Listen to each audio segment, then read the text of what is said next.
Hello everyone, welcome to SR tutorials. Friends, ఈ వీడియోలో మనం తెలంగాణ నిరుద్యోగులకు సంబంధించిన ఇంపార్టెంట్ అప్డేట్ అయితే న్యూస్ పేపర్లో పబ్లిష్ అయింది. సో దీని గురించి చూద్దాం. ఏ పరీక్ష రాయని వారే దీక్ష చేస్తుండ్రు అంటూ మనకైతే రావడం జరిగింది. దీక్ష చేస్తున్న ముగ్గురిలో ఏ ఒక్కరు పరీక్ష రాయడం లేదు.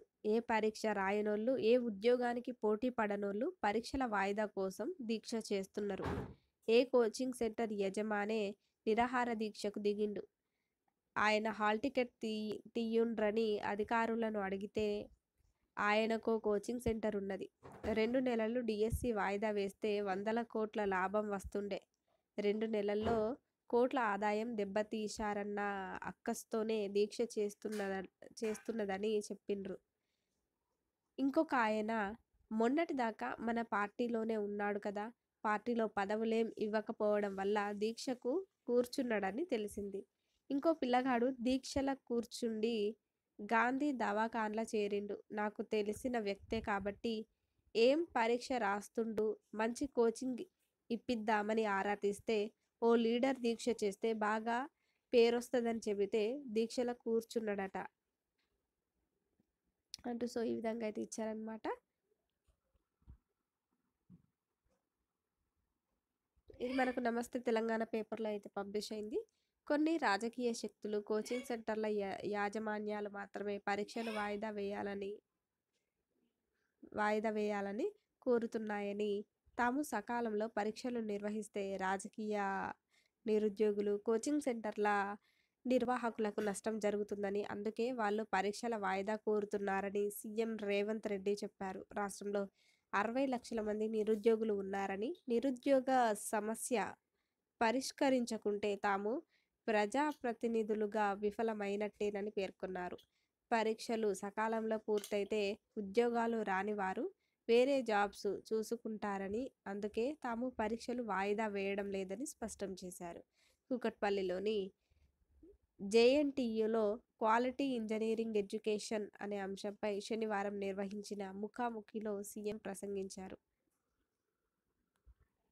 10 ఏళ్లుగా ఉద్యోగ నోటిఫికేషన్లు లేవని, తామిప్పుడు పరీక్షలు నిర్వహిస్తూ ఉంటే వాయిదా వేయాలంటున్నారని చెప్పారు. నోటిఫికేషన్లు పొందుపరిచిన ప్రకారమే గ్రూప్ 1లో 1:50 నిష్పత్తి అమలు చేస్తున్నామని, 1:100 నిష్పత్తిపై తమకేం అభ్యంతరం లేదని, కోర్టుకెళ్తే నోటిఫికేషన్ రద్దయ్యే ప్రమాదమున్నదని తెలిపారు. అదేవిధంగా డిసెంబర్ 9 లోపు ఉద్యోగాల భర్తీ అంటూ ఇచ్చారు. ఈ అసెంబ్లీలోనే జాబ్ క్యాలెండర్ ప్రకటిస్తామని సీఎం ప్రకటించారు. ఏటా మార్చి 31లోగా అన్ని శాఖల్లో ఖాళీలు సేకరించి జూన్ 2వ తేదీలోపు నోటిఫికేషన్లు జారీ చేసి డిసెంబర్ 9లోపు భర్తీ చేస్తామని వివరించారు. గ్రూప్ 1, గ్రూప్ 2, గ్రూప్ 3 డిఎస్సి పరీక్షలు పూర్తి చేసి ఈ ఏడాదిలోగా ఉద్యోగాలు కల్పిస్తామని, జాబ్ క్యాలెండర్కు అసెంబ్లీలో చట్టబద్ధత కల్పిస్తామని తెలిపారు. తమ ప్రభుత్వం వచ్చాక 90 రోజుల్లో 30,000 ఉద్యోగాలు భర్తీ చేసిందని పునరుద్ఘాటించారు. రాజకీయాలు, తీవ్ర సమస్యల కారణంగానే ఈ 6 నెలల్లో విద్యారంగంపై దృష్టి సారించలేదని చెప్పారు. అదేవిధంగా ఇంజనీరింగ్ కాలేజీలు నిరుద్యోగులను ఉత్పత్తి చేసే కర్మాగారాలుగా మారరాదని, ఇంజనీరింగ్ విద్యలో క్వాలిటీ పెంచాలని సీఎం కోరారు.